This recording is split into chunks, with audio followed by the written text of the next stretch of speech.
Sannu Kumar entertainment.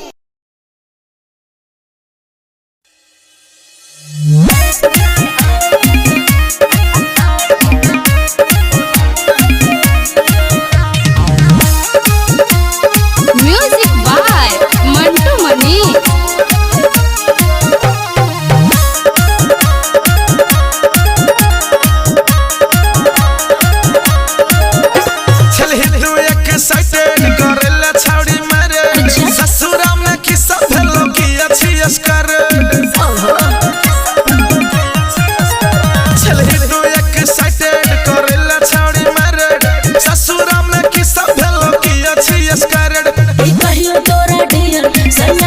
छोड़ देल कई कोइड के राते में नया लिया फंस गेलै आइब के नियर बोलमुआ के गियर बोलमुआ के गियर बोलमुआ के गियर है गियर बोलमुआ के गियर है गियर बोलमुआ के गियर फंस गेलै आइब के नियर बोलमुआ के गियर बोलमुआ के गियर बोलमुआ के गियर।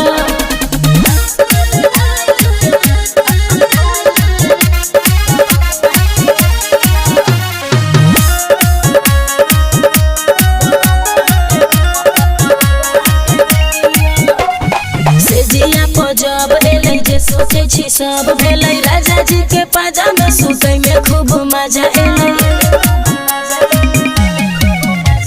सच सच बोल छौड़ी और कि सब भेलो टमाटर जैसा गाल तोहर केना फूल गेल गे।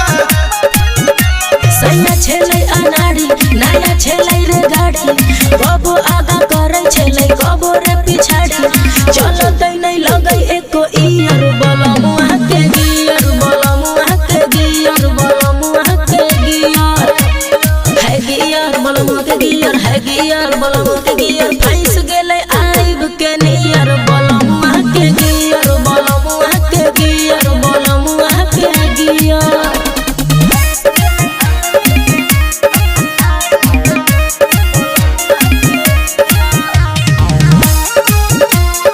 म्यूजिक बाय मंटू मनी।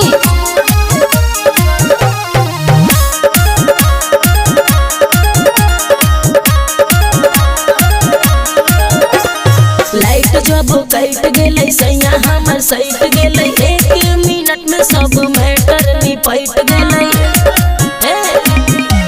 बुझली केलको कि सब सन्नू मुकेश भगत गे बोल खोल सब बोल न तू सस सस गे।